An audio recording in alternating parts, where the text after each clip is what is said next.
Bonjour à toutes et à tous, chers amis, chers managers de la Supply. Bienvenue pour ce grand concours Digital Supply Chain Awards dans le cadre de l'édition du salon Supply Chain Event et dans le cadre, bien sûr, de ce format digitalisé, Digital SCE, qui se tient, comme vous le savez, sur 2 journées, aujourd'hui 8 et demain le 9 décembre. Bon, je suis ravi de vous retrouver, amis de la profession. Je suis ravi aussi de retrouver les membres du jury derrière leurs écrans, mais j'y reviendrai.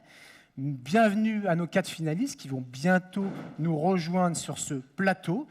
Le jury, pour rappel, avait sélectionné 11 nominés, 11 candidats. Et nous allons retrouver dans quelques instants les 4 finalistes représentant bien sûr leurs entités qui vont venir promouvoir pendant un pitch synthétique dynamique de 2 minutes avec un format également de 3 minutes sous forme de questions-réponses avec nos chers membres du jury. Alors, découvrons sans plus attendre les 4 finalistes qui nous font le plaisir de venir nous rejoindre sur le plateau de Digital Supply Chain Event sur ce grand concours Digital Supply Chain Awards. Je vais appeler Philippe Morel de PG Erard Partner Group. Philippe, bienvenue. Rodolphe Henry de la société Fly4You. Bienvenue Rodolphe. Merci. Nicolas Duret d'S2P Web qui sera le 3e candidat dans l'ordre. Candidat numéro 1, candidat numéro 2, candidat numéro 3 avec Nicolas Duret. Et Thibaut Morin pour boucler la boucle de Siemens Logistique qui sera le 4e candidat qui viendra pitcher. Alors c'est un challenge pour ces messieurs qui représentent leurs entreprises, qui vont promouvoir leurs innovations sur un format dynamique, sur un format Startup Contest. Bravo à vous déjà, parce qu'il faut jouer le jeu. Et en tout cas, nous on est ravis de vous accueillir sur ce format hybride. Je rappelle que ce format est en live streaming, en live. Et de l'autre côté, derrière les écrans, à la fois des participants nombreux, des supply chain managers qui sont vos clients, et puis bien entendu les membres du jury qui eux sont aussi des utilisateurs fidèles sur notre concours, fidèles sur notre salon Supply Chain Event. On est ravis de les accueillir. Alors on va les retrouver tout à l'heure lorsque vous pitcherez. Vous inquiétez pas, ils seront bien au rendez-vous pour vous poser les bonnes questions, pour venir vous sensibiliser, j'allais dire vous titiller sur quelques questions, mais on est convaincu que ça marchera. Je rappelle rapidement les membres du jury que je vais lister, c'est toujours un plaisir de les avoir à nos côtés, mais avant tout, le président du jury qu'on retrouvera tout à l'heure d'ici à peu près 40aine de minutes, le président du jury que vous retrouvez aussi, qui vous récompensera tout à l'heure, Alain Bagnot, le directeur général et d'exposition sur le pôle transport, tourisme et sport.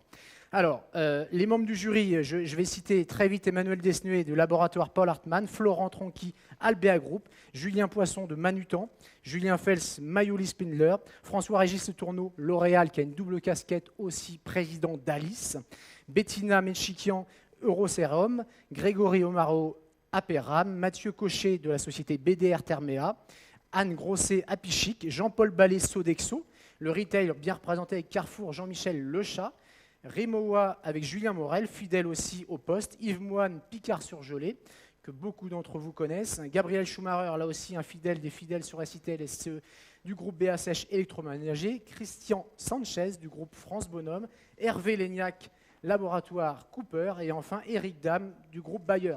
Du beau monde, ce n'est pas pour vous mettre la pression, mais vous avez vu que ce sont des vraies entreprises aujourd'hui qui sont derrière leurs écrans pour pouvoir vous juger avec beaucoup de bienveillance, mais aussi avec un peu de rigueur. Alors, qui dit concours dit règles du jeu.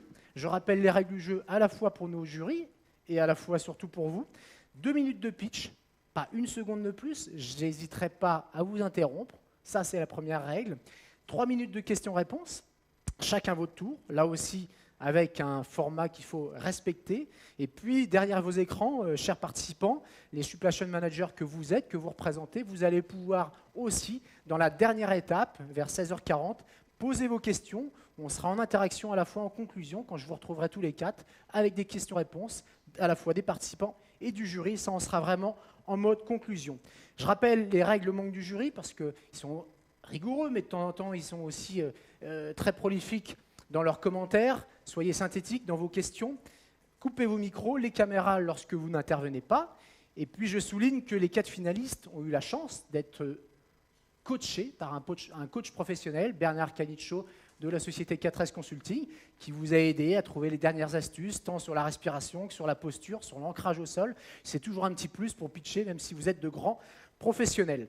Je vous propose de démarrer sans plus attendre, parce que la pression doit monter, si je peux m'exprimer ainsi.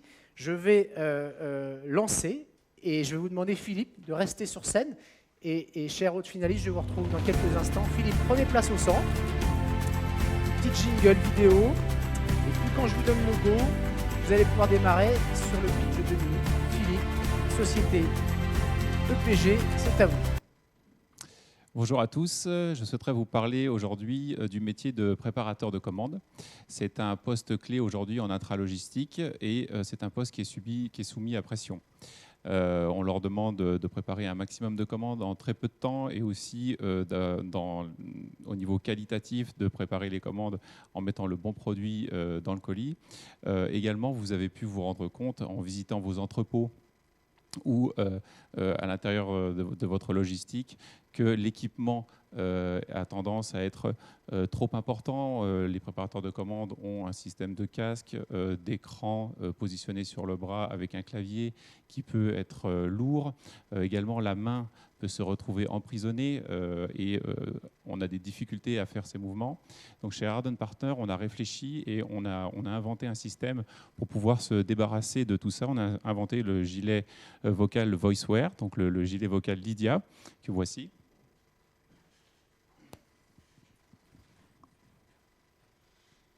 Se positionne de cette manière sur le corps et vous avez donc du coup un accessoire avec les haut-parleurs, le micro situé à 20 cm de votre bouche. Le terminal est protégé à l'arrière de votre dos. Donc le gros avantage, c'est que vous vous retrouvez complètement libre de vos mouvements.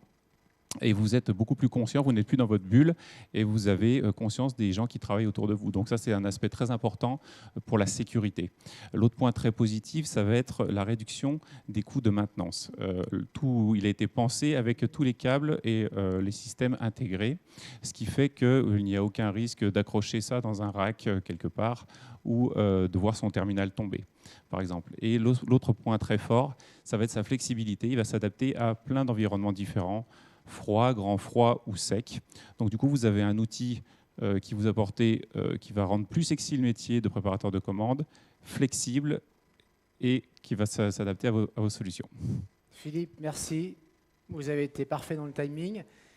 Restez là. Oui. Maintenant, c'est au jury d'intervenir, de vous solliciter, de poser les bonnes questions. Chers membres du jury, si vous nous entendez, vous êtes en live. Allez-y, posez vos questions. Vous pouvez interagir avec Philippe Morel, société EPG, et lui poser toutes les questions sur son innovation. Vous avez 3 minutes. Bonjour. Je commence pour la première question. Est-ce que vous pouvez nous dire avec quel type de client et donner un exemple de client pour donner un peu de couleur à votre innovation? Alors, ce produit est en test actuellement dans les acteurs de la logistique de l'agroalimentaire. Donc pour l'instant, je garde le nom secret car ça sera révélé vraiment mi-décembre, si ça ne vous pose pas de problème. Mais donc voilà, on est vraiment sur les acteurs de l'agroalimentaire et souvent sur de la modernisation d'équipements vocaux parce que les gens qui s'intéressent aussi à ce produit ont déjà fait l'expérience en termes de préparation de commandes de systèmes vocaux. Merci Julien pour cette première question. Je vous propose d'enchaîner. Oui, bonjour. Est-ce qu'il est possible d'adapter un scan sur ce gilet? Oui, tout à fait. On a réfléchi à la possibilité d'adapter un scanner avec ce gilet et on préfère en fait le positionner sur le dos de la main pour plus de confort pour l'utilisateur et également utiliser un scanner à déclenchement automatique, c'est-à-dire sans l'action du pouce qui peut être un élément aussi fatigant et embêtant pour l'utilisateur. Deuxième question, j'imagine qu'avec ce gilet, vous avez une plus grande autonomie en grand froid. Oui, tout à fait. Vu que le device est aussi protégé, l'autonomie en grand froid peut atteindre jusqu'à 10 heures. En tout cas, une relève de travail complète. Et le système se recharge en moins de temps d'une relève de travail. Merci. Merci Yves pour les questions. Je vous propose d'enchaîner. Membre du jury, est-ce que vous avez d'autres questions? Merci Yves. Oui, j'ai une question. Quand il y a plusieurs préparateurs dans une même zone, comment gérez-vous le bruit additionnel géré par les haut-parleurs?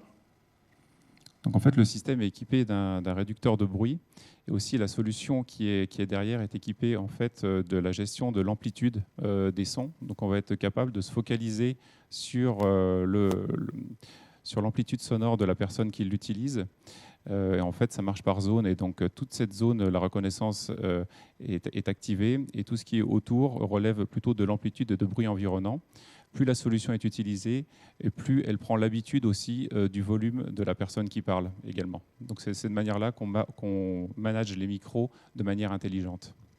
Merci Florent pour cette question. Est-ce qu'il y a une dernière question? Alors très rapide, il reste 15 secondes. Et dans ce cas-là, je demanderai à ce que la réponse soit très courte également. Oui, bonjour. Juste une question. Quelle est la valeur ajoutée par rapport à la Vocal Vest? Là, on a un produit où toutes les parties sont intégrées. En fait, tous les composants techniques sont intégrés et rien ne dépasse et ne risque de s'accrocher. Et pareil, elle a été conçue pour occuper le moins de place possible en fait, sur la partie du corps. Merci Philippe, on va conclure là-dessus. Écoutez, on vous remercie. Je vous retrouve sur le plateau télé tout à l'heure. Merci encore à vous, bravo. Et puis je vais appeler Rodolphe Henry de la société Fly4You pour le deuxième pitch. Installez-vous, prenez votre temps. Rodolphe, je vais vous dire le go. Les membres du jury vont couper leur micro, leur caméra. Et c'est à vous. Bonne chance. Bonjour, merci de m'accueillir. Fly4You, nous sommes spécialisés dans la connexion de vos objets industriels, la IoT, comme on dit en français.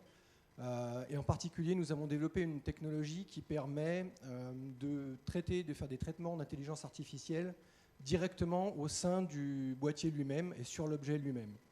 Alors, prenez par exemple un laboratoire pharmaceutique, par hasard, qui voudrait aujourd'hui envoyer des vaccins à travers le monde.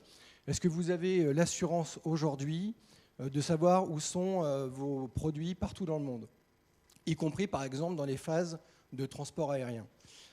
Nous, on a développé avec cette technologie la possibilité, par exemple, de reconnaître les phases de décollage et d'atterrissage des avions dans 100% des cas, et pour le coup, d'être capable d'inhiber les fonctions, de mettre en mode avion les petits boîtiers qui géolocalisent entre autres les vaccins, pour permettre un suivi en temps réel.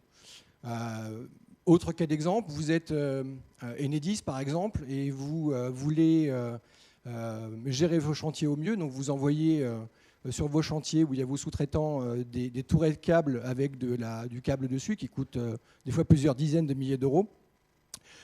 Et à partir du moment où les câbles arrivent sur le terrain, vous avez perdu complètement la visibilité sur l'avancement du chantier. Nous, on vous propose à travers notre technologie Agile Low Power de pouvoir avoir un nombre de longueurs résiduelles de câbles sur le touret, et donc pour le coup d'avoir une visibilité temps réel de vos stocks.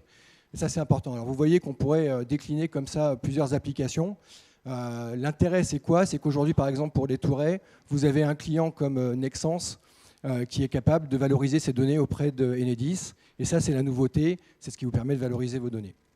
Merci Rodolphe. Merci. Timing parfait, même si je ne dois pas faire de commentaires. Je vous propose, chers membres du jury, de continuer. Vous étiez très bon tout à l'heure dans le timing, dans cette gestion de questions-réponses. C'était aussi un exercice de style. Vous avez 3 minutes pour pouvoir répondre aux questions des jurys. C'est à vous. Merci les jurys. À vous de jouer. Une première question. Pensez à ouvrir vos micros et vos caméras. On est en live. Bonjour. Bonjour. François Régis. Par rapport à un IoT classique, quel est le surcoût? Alors, il n'y a pas réellement de surcoût. L'intelligence, c'est surtout d'avoir dedans l'intelligence artificielle qui va générer de la donnée métier. Par exemple, sur une boîte, vous êtes capable de dire elle est ouverte ou fermée, elle est pliée, dépliée, elle a été lavée, pas lavée. Et le fait d'avoir développé cette technologie et de la développer et de la déployer en masse va pas forcément rajouter de surcoût, un léger éventuellement, mais surtout ça va permettre de faire un ROI beaucoup plus rapide. Une autre question? Merci François Régis. Le tourneau. Alice. Dans la suite logique de François Régis, la guerre de l'IoT, c'est la consommation électrique. Quel est l'impact sur la consommation? L'impact sur la consommation électrique. Alors aujourd'hui, c'est difficile de répondre à ça parce que ça dépend des comportements des objets. Ça dépend de ce que vous choisissez de lui faire dire ou quand le faire dire. Donc nous, ce qu'on fait, c'est qu'en fait, on définit ce comportement avec nos clients en fonction de son cas d'étude. On va prendre un exemple avec Nexans. sur des tourets connectés. C'est des assets qui ne bougent pas forcément énormément. Et aujourd'hui, on a une espérance de vie de 6 ans. Donc voilà sur quoi. Et pourtant, on remonte une intelligence qui est quand même d'avoir une longueur de câble résiduelle en temps réel. Merci Florent, Albéa Group, membre du jury. D'autres questions? Il nous reste 1 minute 20 pour poser vos questions, allez-y. Moi, j'ai toujours la même type de question sur les clients. Vos clients principaux, du coup, c'est plutôt des industriels ou c'est plutôt des logisticiens? Eh ben, on a les deux. En fait, on a des industriels qui font de la logistique ou des logisticiens qui travaillent pour des industriels. Donc c'est assez entremêlé et ça va dépendre de quel est le premier à arriver chez nous. Après la question Focus Customer de Julien Morel, autre question, il reste 45 secondes. Alors moi, je vais avoir une question grand froid pour avoir étudié ce type de solution IoT. J'en ai pas trouvé beaucoup qui fonctionnaient au grand froid du fait de la batterie, des problèmes de batterie. Est-ce que votre solution peut fonctionner au grand froid? Oui. En fait, il suffit. Aujourd'hui, on a étudié la possibilité de rajouter des batteries à la fois pour les grands froids et pour les grands chauds. En fait, ces problématiques seront à peu près les mêmes. Dans les deux cas, on va avoir une usure prématurée de la batterie. Donc, on change la batterie dans ces cas-là. On redesign le produit à ce niveau-là, mais il est prévu pour. Merci. Et écoutez, il y reste 3 secondes, donc c'est trop tard pour répondre, en tout cas pour poser notre question. Merci Yves Moine, Picard-sur-Gelée. Merci Rodolphe Henry. Alors, il fait Picard-sur-Gelée, il fait froid. Sur le plateau télé, il fait très chaud. Je pense que l'ambiance est à son paroxysme. Je vais appeler Nicolas Duret, société S2P Web, le 3e candidat pour ce Digital Supply Chain Awards. Nicolas, prenez votre temps, tranquillement, le chrono est prêt. C'est à vous quand vous voulez. Bonne chance. Bien, bonjour. Comme tous les acteurs du monde du transport et de la logistique, vous êtes confrontés à la complexité de l'établissement, de la diffusion et de la gestion des protocoles de sécurité sur les sites. Généralement, les protocoles de sécurité ne sont pas toujours lus. Il arrive qu'ils soient obsolètes. Ça n'arrive pas jusqu'aux chauffeurs, qui sont quand même les destinataires finaux pour pouvoir travailler en sécurité. Et puis également, ça nécessite une gestion administrative au niveau des archives lourde, puisque souvent en version papier. Face à ce constat, e-Protocol a vu le jour début 2020 et son fonctionnement est très simple. Il repose sur la diffusion de manière dématérialisée des protocoles de sécurité via un portail pour tous les acteurs du transport, depuis le chargeur jusqu'au chauffeur, en passant par les commissionnaires, les transporteurs et également les sous-traitants. Chacun peut aller consulter les protocoles de sécurité dont il est le destinataire sur le portail. Il les consulte, les lit, et puis les valide, ce qui envoie un accusé de réception de validation à l'émetteur. Lorsque le site est créé, il y a un codage GPS qui permet de la réception via geofencing par le chauffeur, c'est-à-dire que le chauffeur reçoit directement sur son smartphone le protocole de sécurité qu'il valide, et donc il peut remonter aussi comme ça un accusé de réception de la validation. Le geofencing, c'est le fait de placer le site au centre d'un cercle qui délimite le périmètre pour la réception du protocole de sécurité sur le smartphone du chauffeur. La promesse d'e-Protocol, c'est d'avoir le bon document au bon destinataire, au bon endroit et au bon moment. Merci Nicolas pour ce pitch là aussi parfait dans le timing. On va passer aux questions, aux fameuses 3 minutes de questions avec nos membres du jury. On vous écoute, vous avez 3 minutes pour répondre aux questions les plus pertinentes de nos membres du jury. Moi j'ai une question. Est-ce que c'était validé par Cramif et par CARSAT, cette solution? Alors là, je n'ai pas la réponse à la question, je suis désolé de commencer comme ça. C'est quelque chose qui a déjà été mis en œuvre chez différents de nos partenaires. Je ne vais pas pouvoir vous répondre, je suis désolé. Gabriel, il a toujours des questions pointues, mais sans doute que notre candidat Nicolas y reviendra. Il ira à la source, il ira sourcer l'information. Deuxième question, cher ami du jury. Merci Gabriel, BSH. Je vous propose d'enchaîner. Christian, une question à poser? Christian, on vous entend pas. Christian, on vous entend pas. Il y a un petit problème de micro. Est-ce que vous m'entendez? Ah, c'est parfait. Allez-y, posez votre question, Christian. Est-ce qu'il y a une limite fonctionnelle avec la couverture 3G, 4G ou 5G pour la réception, pour le chauffeur? Alors là, pour cette réponse, à mon sens, non. Aujourd'hui, on fonctionne en 4G. L'ensemble des tests qui ont été réalisés, à chaque fois, en termes de geofencing, quand le chauffeur s'est présenté dans la zone, il a reçu sans aucune difficulté le protocole de sécurité sur son smartphone. Merci Christian pour cette question. Groupe France Bonhomme, je rappelle. Une autre question, il reste 1 minute 22 exactement. Allez-y, vous avez encore le temps. Bonjour, je voulais savoir si c'était applicable à d'autres sociétés, notamment pour des interventions externes sur des sites industriels. Est-ce qu'on peut envisager de leur envoyer des plans de prévention et ce genre de choses en amont? Alors, je n'ai pas très bien entendu la question, pardon. Est-ce que c'est applicable à d'autres sociétés, si j'ai bien compris? C'est ça la question? C'est ça, est-ce qu'on peut ne pas l'appliquer qu'aux chauffeurs, mais on pourrait imaginer cette solution pour des entreprises externes qui interviendraient sur des sites industriels ou ce genre de choses et qui permettraient donc de valider des plans de prévention ou d'autres protocoles de sécurité? Alors, à mon sens, oui. Pour le moment, on est surtout, nous, interlocuteurs du monde du transport. Donc, c'est vrai qu'on a développé e-protocole vers nos partenaires, hein, donc que ce soit les chargeurs, les commissionnaires de transport, les sociétés de transport et puis donc l'application pour les chauffeurs. Merci Bettina Euroserum. Il reste 20 secondes pour une dernière question synthétique, et ça voudra dire une réponse rapide. Oui, le chauffeur, quand il est dans son camion, il conduit. Donc, à quel moment il a le temps de faire ça et c'est votre tour? Alors, il y a une alerte qui arrive sur le smartphone, hein, donc c'est une alerte, là bien évidemment, il faut mettre le son sur son smartphone pour entendre l'alerte.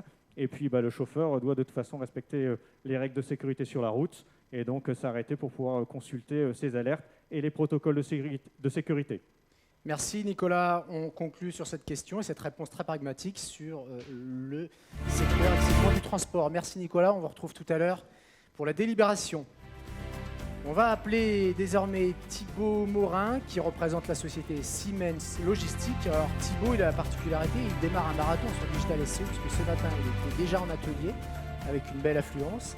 Donc tant mieux, donc on vous félicite. Maintenant c'est un tout autre exercice auquel vous vous abordez. 2 minutes de pitch, c'est à vous. Bonne chance. Thibaut. Merci, bonjour à tous.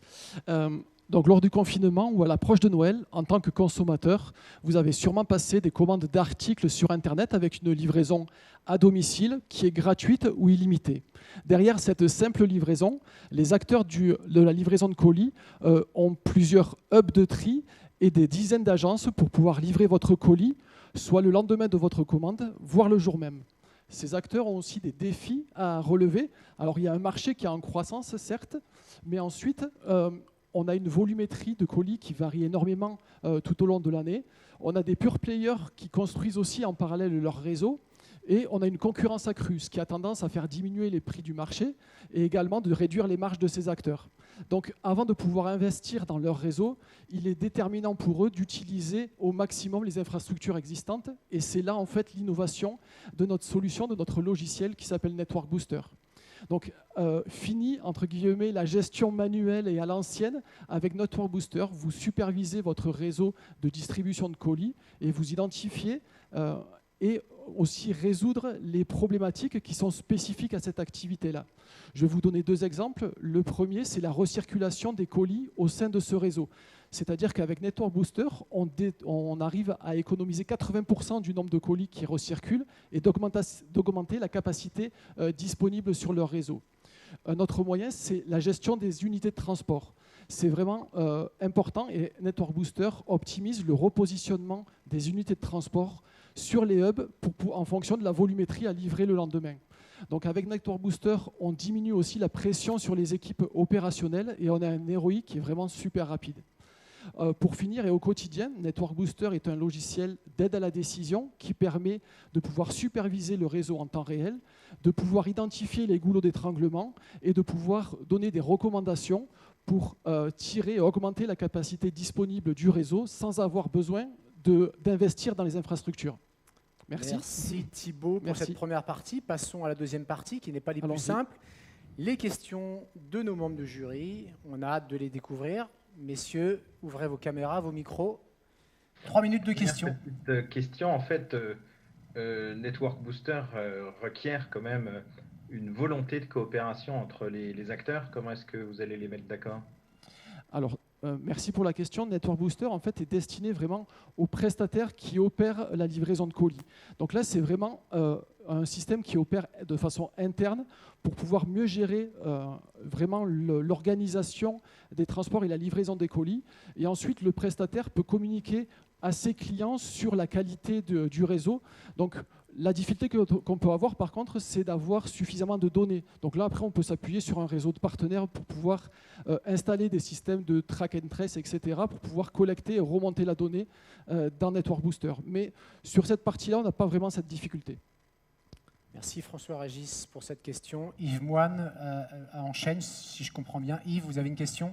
Oui, je pense que c'est un petit peu similaire. Je n'ai pas très bien compris comment vous captiez la donnée et si c'était un superviseur ou un simulateur.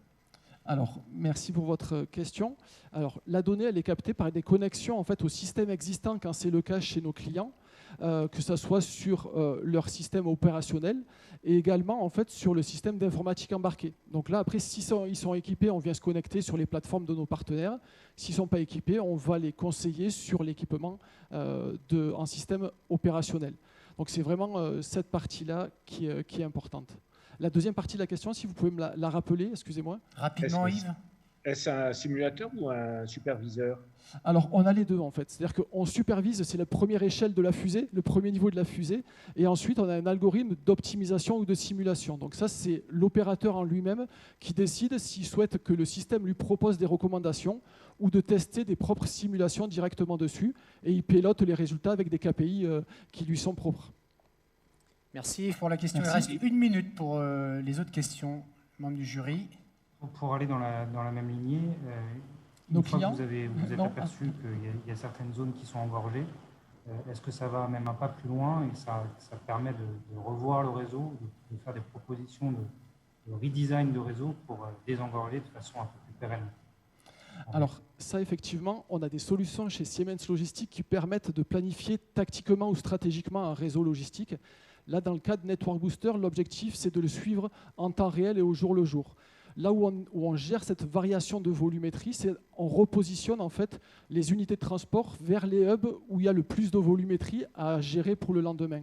Par contre, on a d'autres solutions chez Siemens de planification de réseau qui permettent d'identifier les zones de tension et de faire des recommandations, de travailler des doubles vagues pour aller livrer les clients ou d'implanter une nouvelle agence ou une nouvelle plateforme logistique.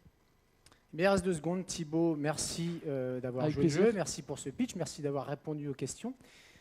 Thibaut, restez sur scène, sur le plateau télé. Reprenez votre place initiale.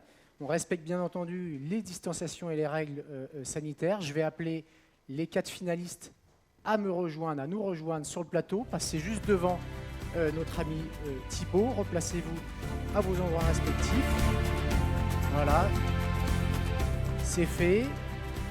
Soyez décontractés maintenant, j'allais dire. Vous avez fait le boulot et vous avez plutôt très très bien fait le boulot, à la fois sur le timing. Enfin, je pense que le coach participera et vous fera un petit débriefing à chaud. Mais en tout cas, encore bravo. Je pense que les jurys ont été très fiers de la qualité de ce que vous avez pu évoquer et défendre, parce que vous avez défendu les couleurs de vos marques et de vos innovations respectives. Bravo à vous. Alors, ce dernier laps de temps, il est simple. Il va concerner quelques questions complémentaires, peut-être à tour du rôle. À la fois, les membres du jury vont pouvoir revenir vers vous pour vous poser des questions complémentaires. Pendant ce laps de temps, ils vont finaliser leur vote auprès d'une de nos collaboratrices. Donc, dans 6 à 7 minutes, on aura le vote final et le résultat final. Les participants, les supply chain managers peuvent aussi intervenir sur notre module de questions. Donc, membres du jury, n'hésitez pas, je vous invite à rouvrir vos caméras, vos micros. On a 5 à 6 minutes pour que vous puissiez reposer des questions complémentaires à nos 4 finalistes, dans l'ordre que vous voulez. Simplement, dites-nous qui vous voulez interpeller, bien entendu, pour la question. Alors, le temps que ça chauffe au niveau du jury, moi, j'avais une question d'un participant de l'autre côté des écrans. Pour EPG, pour Philippe, l'autonomie de cet appareil et le coût. Je ne sais pas si ça a été évoqué, donc je vous repose la question, et après les jurys, je pense que vont intervenir pour vous poser des questions supplémentaires. L'autonomie et le coût, Philippe. Alors l'autonomie de l'appareil est de 18 heures. Et moins en environnement grand froid parce que les batteries sont sujettes à beaucoup plus de pression. Donc, comme j'avais dit tout à l'heure, environ 10 heures. En termes de coût, c'est assez compliqué de répondre à cette question, comme souvent dans une solution logistique, car il faut évaluer l'effort de remplacement du matériel existant et l'infrastructure aussi du client et la volumétrie. Très bien. Les jurys, d'autres questions, profitez-en.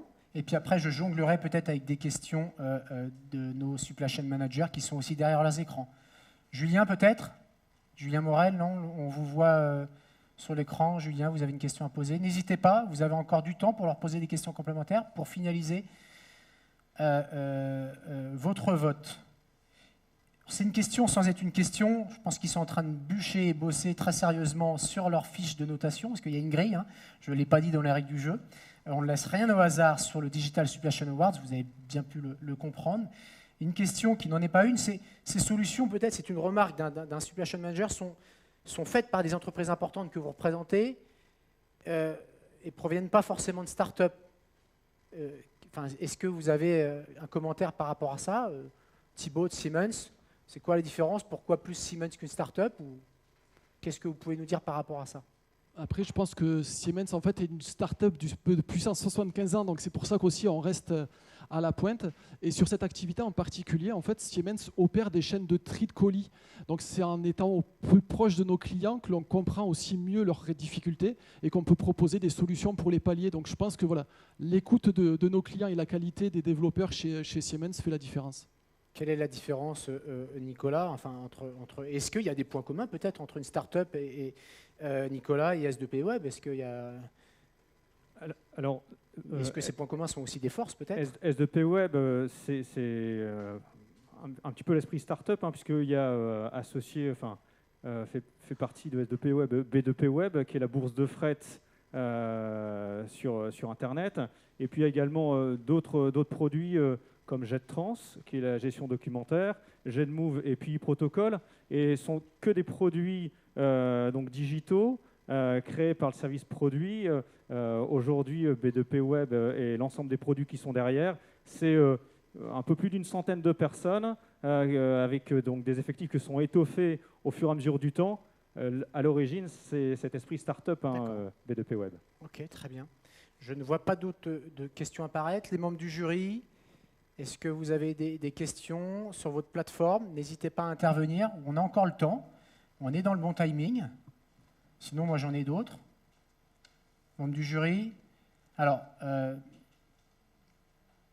Rodolphe, c'est pas une question, mais c'est un peu le mot de la fin. Si vous avez en 30 secondes un mot, un wording un peu fort là, pour revaloriser, vous avez un bonus de 30 secondes. Vous allez avoir à peu près cette même question, cette même possibilité.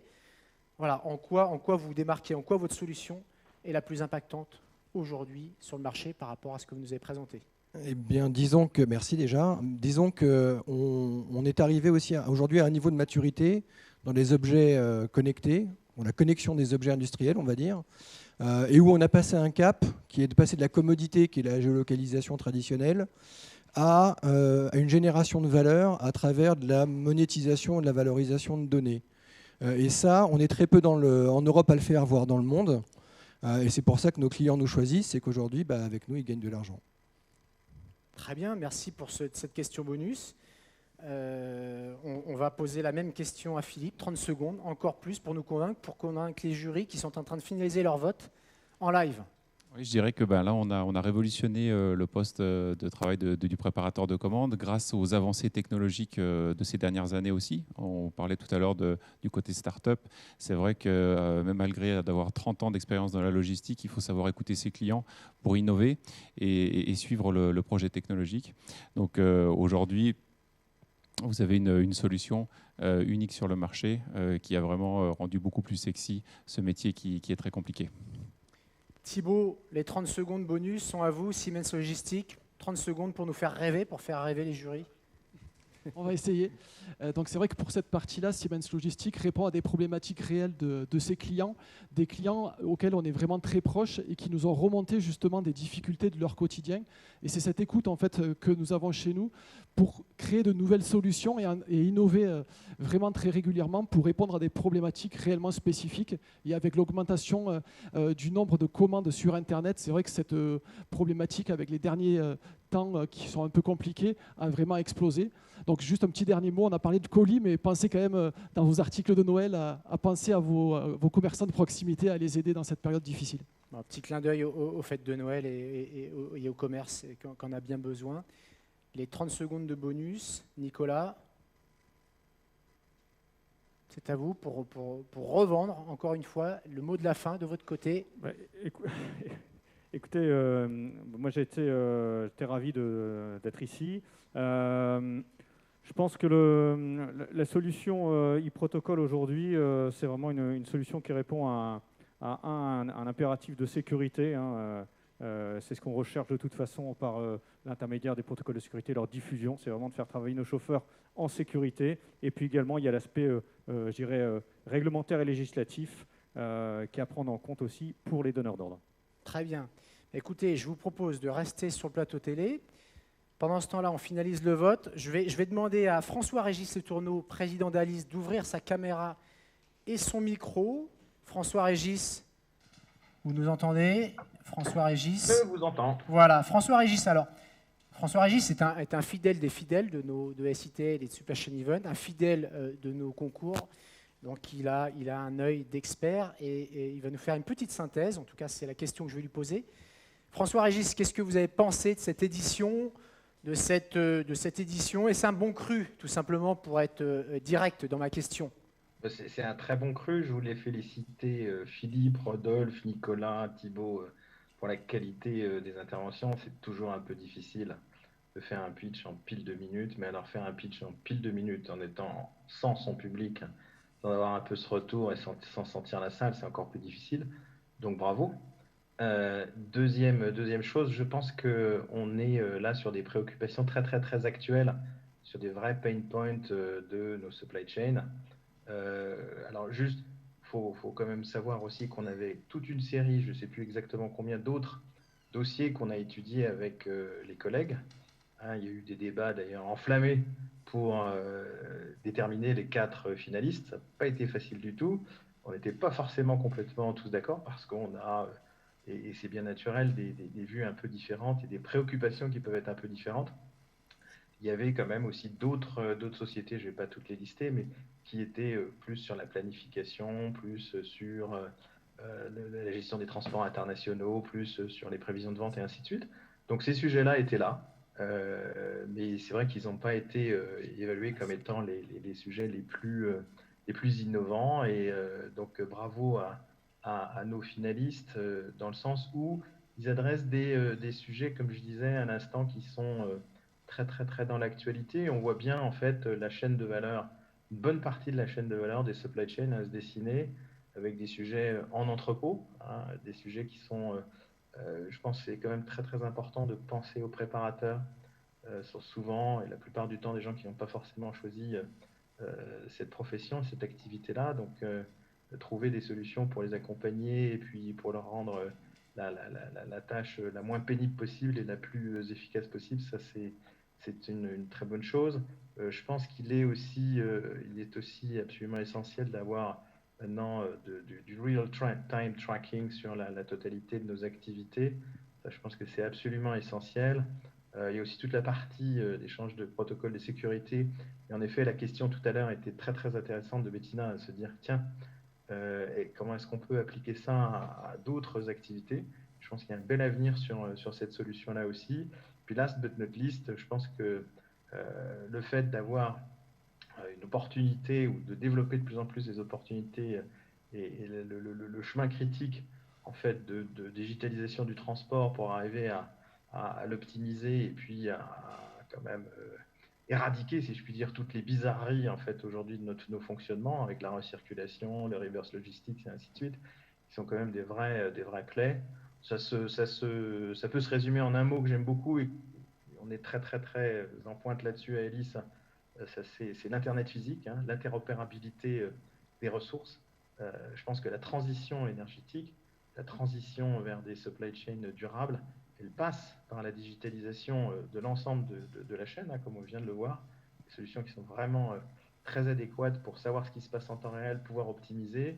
Et donc, si on optimise, ben, on aura cette capacité à avoir une empreinte réduite et aussi à optimiser nos coûts, hein, de toutes nos actions, vraiment de repenser l'ensemble de nos flux.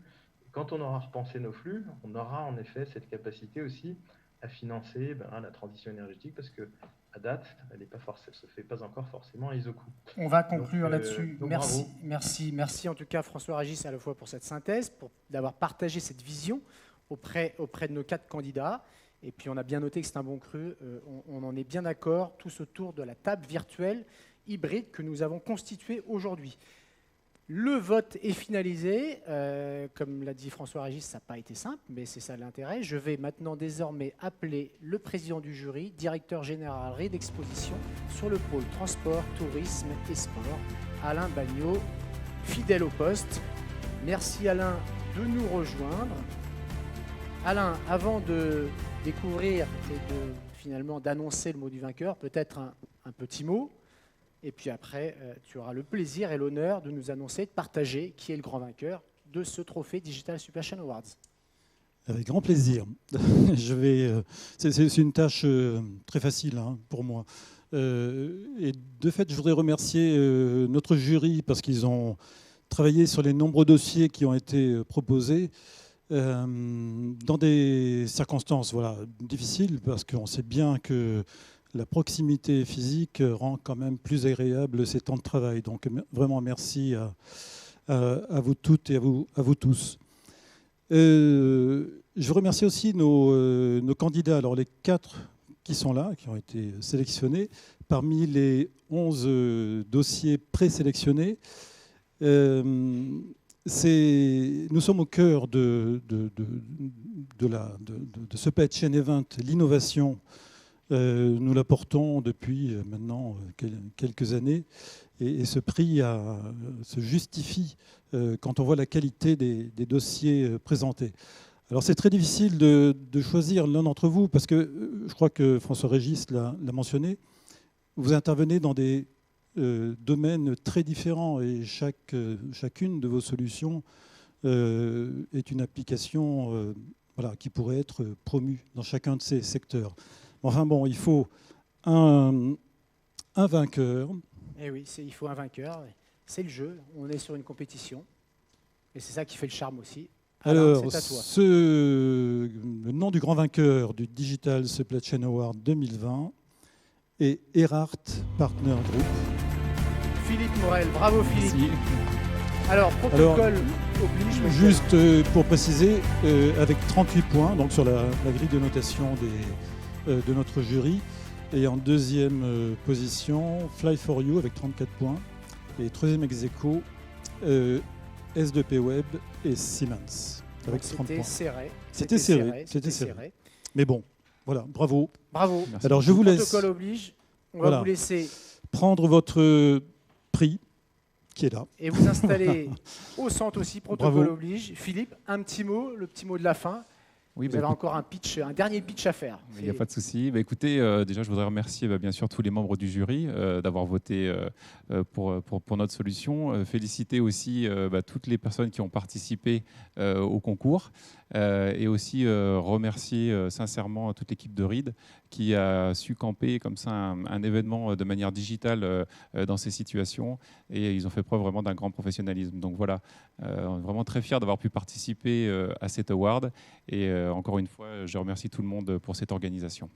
Merci Philippe Morel, EPG, grand vainqueur, comme l'a dit Alain, Digital Supply Chain Awards. Merci aux 3 autres finalistes, aux 3 sociétés. Fly4You, S2P Web et Siemens Logistique. Bravo à vous, messieurs. Alors, je rappelle juste que EPG a gagné quand même le droit d'être membre du jury aux côtés des grands patrons de la supply européens et français. Ça peut être une solution qui peut vous intéresser. Dans ce cas-là, vous n'avez pas le droit de concourir. En tout cas, EPG n'a pas le droit de concourir si vous décidez d'intégrer ce jury uniquement sur une année. Un pack visibilité sur le salon, sur la prochaine édition du salon Super Machine Event, pour encore mieux valoriser EPG. On sera à vos côtés, bien entendu, comme aux côtés de nombreuses marques.